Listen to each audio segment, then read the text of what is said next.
प्राकृतिक तत्वों से बनी ट्रू आयुर की इम्यूनिटी बूस्टर किट मंगाना चाहते हैं तो वीडियो के डिस्क्रिप्शन को चेक कर सकते हैं। और सीधा हम पॉइंट पे आते हैं यहाँ पे। जैसा आपने बताया, सबसे पहली बात, मैं शुरू से सुन रहा था जब से आपका इंट्रोडक्शन भी देखा एंड आई हर्ड। तो एक वर्ड मैं चाहूंगा कि आप बदल लें कि alternate alternate medical system. Alternate medical system ये नहीं है। भारत की जो सिस्टम है, या नेचुरोपैथी बोलें या आयुर्वेद बोलें, यही मेन सिस्टम है एक्चुअली।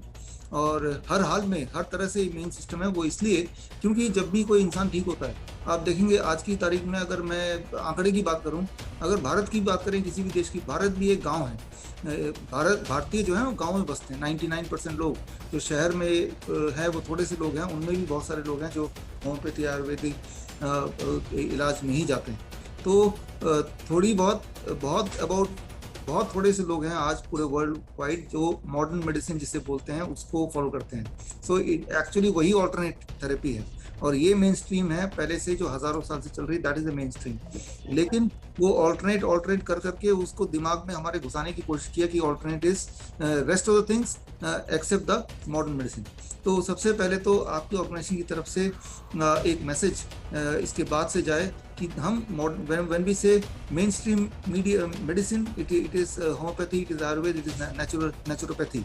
आप देखिए, जब भी हम ठीक होते हैं, हमारी हड्डियां जुड़ती हैं या कहीं इंजरी होती है तो वो ठीक होता है, तो वो कैसे होता है?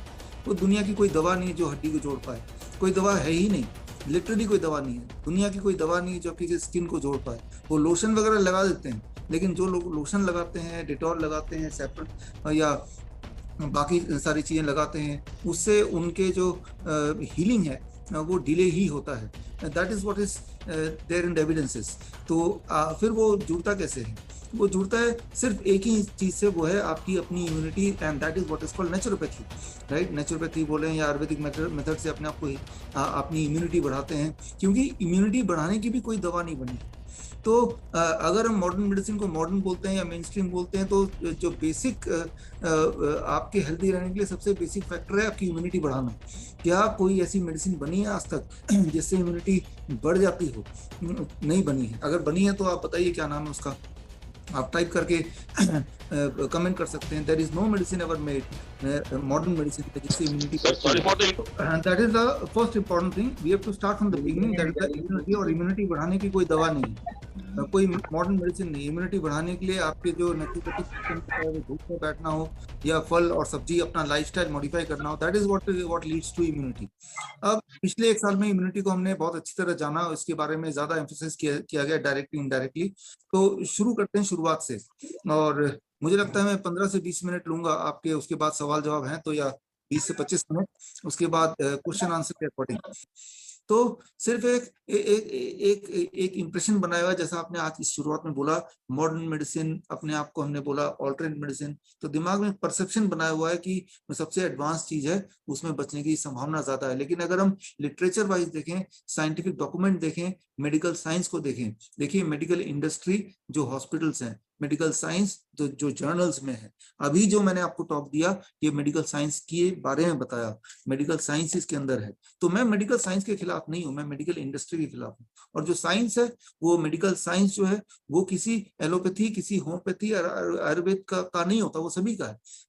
फॉर एग्जाम्पल, मैंने आपको बताया कि पोस्चर ऐसे चेंज कर लीजिए और आपका ऑक्सीजन सेचुरेशन बढ़ जाएगा, तो ये एलोपैथी का पार्ट है, आयुर्वेद का पार्ट है, नेचुरोपैथी का पार्ट है? भाई ये तो बॉडी का साइंस है, ये किसी का भी पार्ट नहीं है। या आप पंखा लगाइए, हवा जैसी लगेगी, आप ब्रीदिंग एकदम से नॉर्मल हो जाएगी। ये भी ये जो एलोपैथी वाले क्लेम नहीं कर सकते, ना ही कोई पैथी वाले क्लेम कर सकते हैं। ये ह्यूमन बॉडी का एक फीचर है, लेकिन ये फीचर को में कोई व्यापार नहीं है। Try to understand this. ये मैंने आपको जो बताया, इस चीज में कोई कॉपीराइट नहीं है, इस चीज में कोई सामान नहीं बेचना पड़ रहा है, जबकि ऑक्सीजन सिलेंडर है जिसमें बहुत सारा पैसा का आदान प्रदान इन्वॉल्व है, और जो लगातार कहीं एक जगह से खरीदनी पड़ेगी। फ्रेश एयर है, इसका कोई व्यापार नहीं कर सकते। राइट, और आप हमारे जो भी सेंटर है, अहमदनगर वाले सेंटर में जाएंगे तो वो दरवाजा खिड़कियां सब खुली हुई हैं। राइट, तो लेकिन अब देखेंगे बड़े बड़े हॉस्पिटल में दरवाजा खिड़कियां है ही नहीं, वेंटिलेटर तक नहीं है, एसी में वही जो सांसें हैं वो चलती जा रही हैं, फिर बोल रहे हैं पेशेंट की ऑक्सीजन कम हो गई है। राइट, तो हमें क्या करना है, हमें एक साथ जुड़ना है, आपको हमसे जुड़ना है, हमें आपसे जुड़ना है। आप लोग इतने सारे लोग हो और हम अभी जो मैंने सिंपल तरीका बताया, ये तरीका लोगों तक पहुंचाना है। और अगर लोगों तक पहुंचा देंगे, हम अवेयर करेंगे, तो लोग खुद ही ठीक होने लगेंगे। मैं 1 मिनट मैं धन्यवाद देना चाहूँगा डॉक्टर विश्वरूप राय चौधरी सर का, जिन्होंने हमारे बुलाने पर, हमारे आवेदन करने पर हम सारे डॉक्टर्स को बहुत अच्छी तरीके से गाइड किया और हमें ये बताया कि यह जो भारतीय चिकित्सा पद्धति है, यह कोई अलग-अलग चिकित्सा पद्धतियाँ वास्तव में एलोपैथी चिकित्सा पद्धति नहीं है। अगर सही मायने में देखा जाए तो भारतीय चिकित्सा पद्धति ही मेनस्ट्रीम जो है मेडिसिन है एक तरह से। तो ये बात तो निश्चित हो गई हमारे यहाँ पे कि डॉक्टर साहब भारतीय चिकित्सा पद्धति का पूरी तरह से समर्थन करते हैं और उन्होंने उसी के माध्यम से आपने बताया 50,000 से भी ज्यादा मरीजों का आपने पिछले कोविड स्ट्रीम में जो है इलाज किया था और केवल आहार चिकित्सा के माध्यम से, नेचुरोपैथी के माध्यम से, नेचुरल ट्रीटमेंट के माध्यम से आपने उनको ठीक किया। मैं एक छोटी सी सूचना यहाँ पे देना चाहूंगा, किसी टेक्निकल कारणों की वजह से यहाँ पर 100 से अधिक हम जोड़ नहीं पाए, उसके लिए मैं क्षमा चाहूंगा, लेकिन इसका रिकॉर्डिंग जो है हम जितने भी लोग हैं मिलने वाले, उन सभी को, जिन डॉक्टर्स हैं उन सभी को हम उपलब्ध कराएंगे। और मैं डॉक्टर साहब से अब एक निवेदन करना चाहूंगा। डॉक्टर साहब, यहाँ पर हमारे बहुत से डॉक्टर्स हैं, बहुत से ऐसे लोग हैं जो आपसे इसी संबंध में जो आपने आज बातें कही हैं, उनके हृदय में बहुत सारे संशय पैदा हुए हैं, तो वो आपसे कुछ एक सवाल पूछना चाहेंगे। तो उनमें से एक सवाल मैं पहले आपसे शुरुआत करना चाहूंगा।